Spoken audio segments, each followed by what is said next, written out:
Hi, in this video I'm going to show you step by step how to renew your US passport.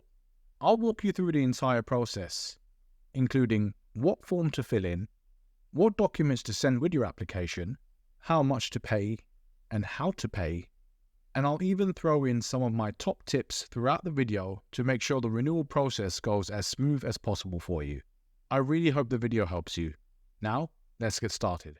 So I'm on the travel.state.gov website, and just for your information, all of the pertinent links that I'm going to talk about in this video are in the description box below for you.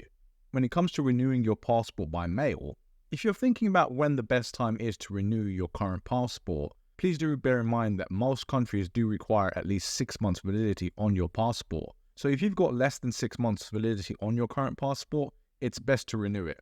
I would probably start the renewal process perhaps with 8 months validity on it, as you want to factor in the time it's going to take to process your new passport and get it back to you. Of course, you can renew a passport sooner if you filled up all the pages with stamps, if you travel quite frequently. And just a heads up, if you're looking to apply by mail, this is only for those that live within the United States, not for American citizens that are living outside of the USA. And you need to be able to answer yes to all of the following statements about your most recent passport. That is that you can submit it with your application. It is not damaged apart from normal wear and tear. It has never been reported lost or stolen. It was issued within the last 15 years. It was issued when you were age 16 or older. It was issued in your current name, or you are able to provide another document such as a marriage certificate or divorce decree that is evidence of a name change. And it was not limited to less than the normal 10-year period of validity for an adult passport due to multiple passport thefts or losses, or due to issues with passport damage or mutilation.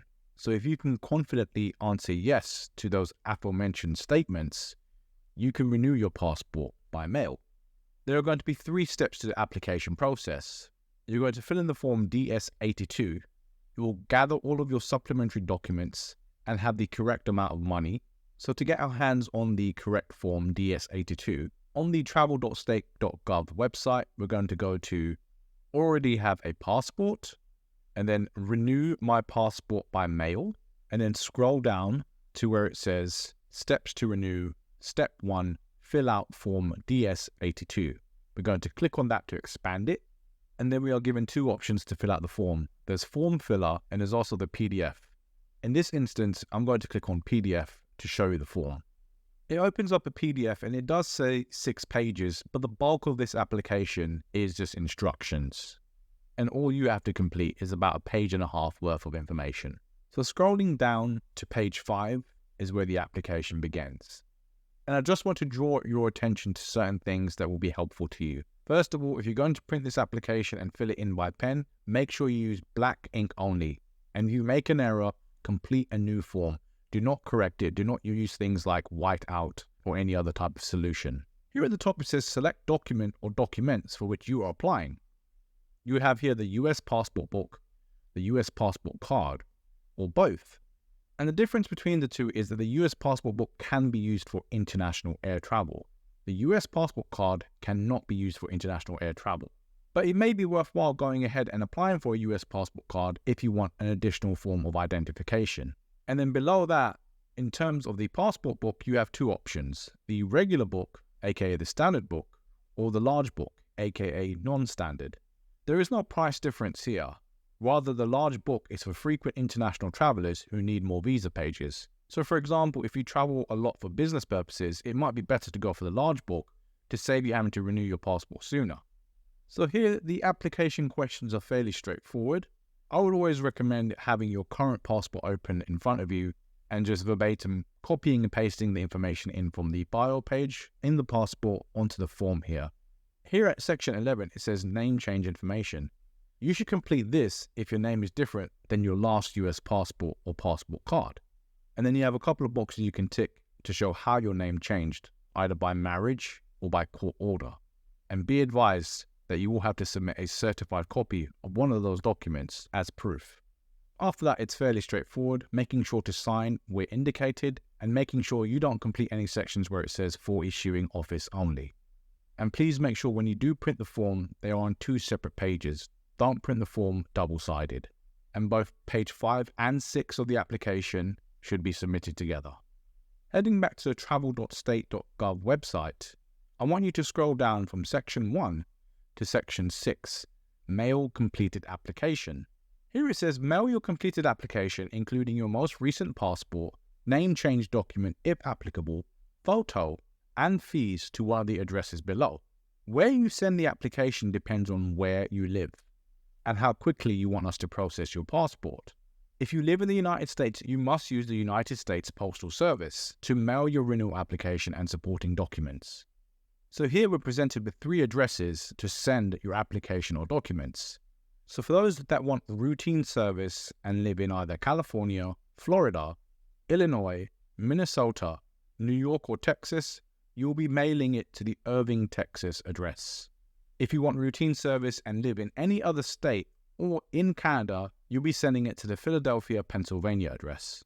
And if you want expedited service, you need to send it to the Philadelphia, Pennsylvania address, and you must write in capital letters expedite on the outside of the mailing envelope. Now let's go to section 2 of the steps to renew. Submit your most recent US passport. When you renew by mail or in person, you must submit your most recent passport with your application. The US passport book must meet all the requirements listed at the top of this page, and your old passport book will be returned to you, but generally it will come in a separate mailing from your new passport. Therefore, don't be surprised when you receive your new passport that your old passport is not in the same envelope. It will come in a separate package. Let's skip to section 4, provide a photo. Attach 1 photograph to the application. And to make sure you avoid any processing delays, you need to adhere to all of the photo requirements. You need to staple the photo to the application where indicated, using 4 staples vertically in the corners as close to the outer edges as possible. Do not bend the photo, and if you wear glasses, please be advised that you cannot wear eyeglasses in your passport photo unless you have a signed note from your doctor that you can include with your application. You can normally get your passport photo taken at places such as Walgreens or Walmart. Section 3, including name change documents if applicable. If the name you're currently using is different from the name on your most recent US passport, you must provide a certified copy of the legal name change document. Examples of this document include marriage certificate, divorce decree, or a court-ordered name change document. Again, much like your old passport, your name change document will be returned to you in a separate mailing from your new passport.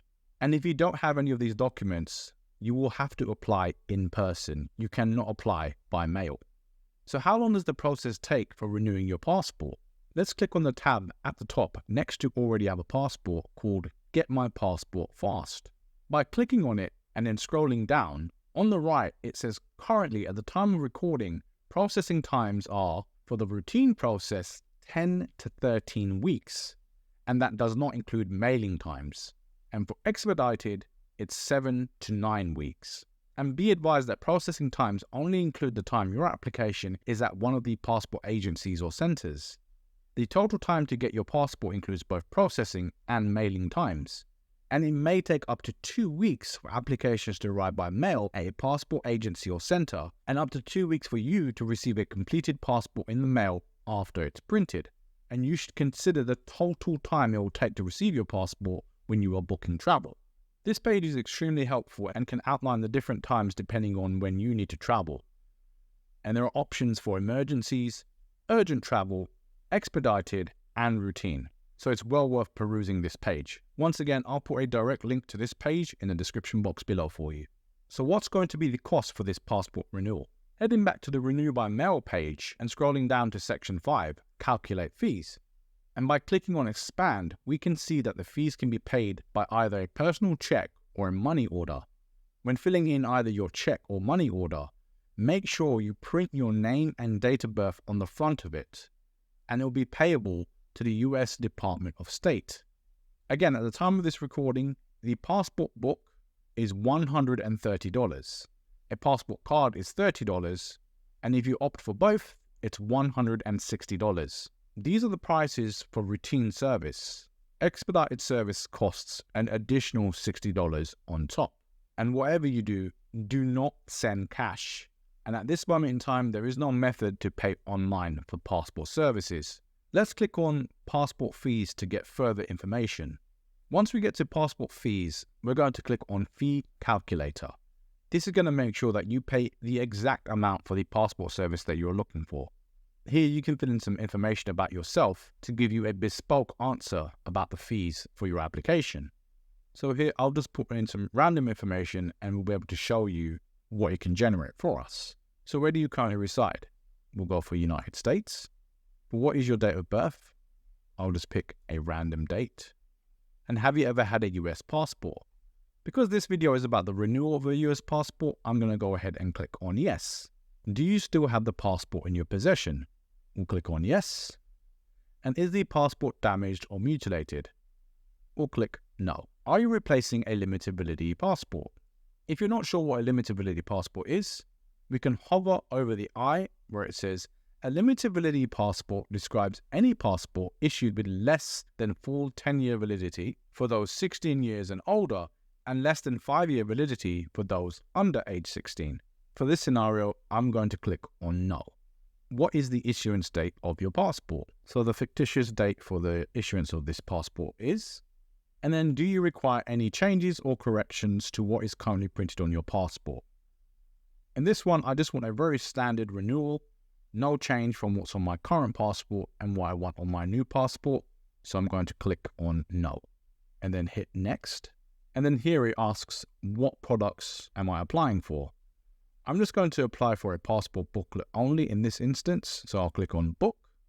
And then would you like to add a passport card for an additional $30? Again, for now, we'll just stick with a book. So I'll click on no. And it has now populated a tailor-made processing method for my own application and fees attributed to it. So here it says standard, no additional fees. The processing time is 10 to 13 weeks. And again, remember, processing times begin the day we receive your application at a passport agency or center and does not include mailing times, which may add several weeks onto the door-to-door time it takes to receive your passport. And if I want to expedite the application, I have to pay an additional $60 on top, and the timeline is 7 to 9 weeks. So here I'm just going to go ahead with the standard method, so I'm going to select that. And you'll see here at the bottom, it expands further. And now it asks me about delivery options. I have standard delivery, which again has no additional fees, and the delivery is by USPS priority mail for the new passport book.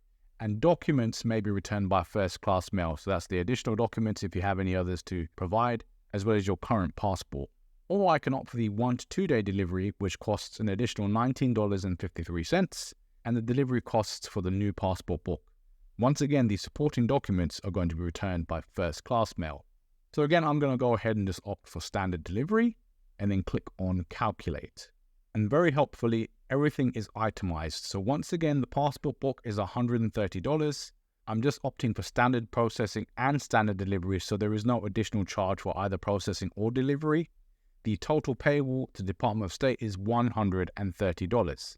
I will pay the US Department of State either by way of check or money order $130 at the time of this recording. And now when it comes to mail, once again, don't forget you're going to use the USPS trackable method. When you go to the post office, ask the customer assistant there for a tracking number. They should be able to provide that for you, as it's a fairly routine service. Please do not use courier services like FedEx, for example. And once again, if you are opting to expedite, write expedite in capital letters on the outside of the envelope. Also, when you're mailing your application and additional documents, mail them in an envelope large enough so that they don't have to be bent, which could potentially compromise your application or photo. Oh, and one more thing, your new passport comes with a brand new passport number. So you have to make sure you update anything else linked with your current passport, such as Global Entry ID. I hope you found this video helpful. If you did, please do give it a like and consider subscribing. Why not share it with someone else you think may benefit from it? And if you have any questions or comments, leave them for me below and I'll get back to you as soon as possible. I've been Tesh from The Form Filler. Thanks for watching, and I'll see you in the next one.